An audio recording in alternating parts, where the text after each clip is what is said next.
নমস্কার বন্ধুরা, মায়ের রান্নাঘরে সবাইকে স্বাগত। আজকে আপনাদের জন্য নিয়ে চলে এসেছি একটি নতুন রেসিপি, ডাঁটা আলু দিয়ে নিরামিষ ঝোল। ডাঁটা আলু দিয়ে নিরামিষ ঝোল করার জন্য ডাঁটা আর দেশি আলু আমি নিয়ে নিয়েছি। দেশি আলুটাকে প্রথমে ভালো করে সেদ্ধ করে ছাল ছাড়িয়ে রেখেছি। এরপরে ডাঁটাগুলোকে নুন হলুদ দিয়ে ভেজে নেব।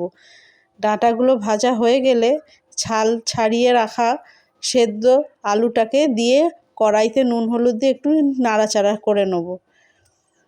তারপরে ডাঁটা আলু দুটোই ভাজা হয়ে গেলে কড়াইতে আবার পরিমাণ মতো তেল দিয়ে আস্তে আস্তে প্রত্যেকটা মশলা দিয়ে দেবো। তেজপাতা, আদা বাটা,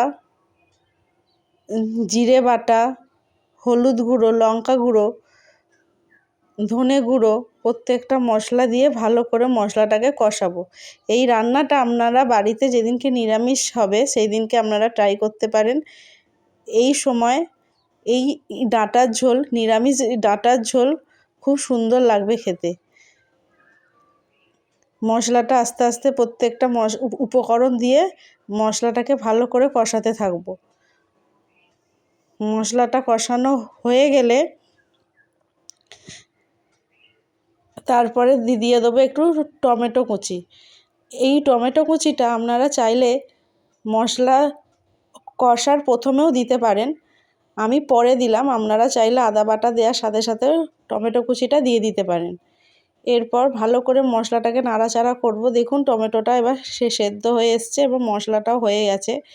মশলাটা যেই করা হয়ে গেল, তারপরে আমি ডাঁটা আলুটা দিয়ে ভালো করে মশলার সাথে ডাঁটা আলুটাকে ভালো করে কষাবো। আর অবশ্যই দিয়ে দেবো পরিমাণ মতো নুন। ডাঁটা আলুটা ভালো করে কষানো হয়ে গেলে তারপরে জল দিয়ে দেবো। জল দিয়ে কিছুক্ষণ চাপা দিয়ে রাখবো, কারণ আমার আলু তো আগে থেকে সেদ্ধ ছিল। ডাঁটাটা সেদ্ধ হওয়া পর্যন্ত অপেক্ষা করব।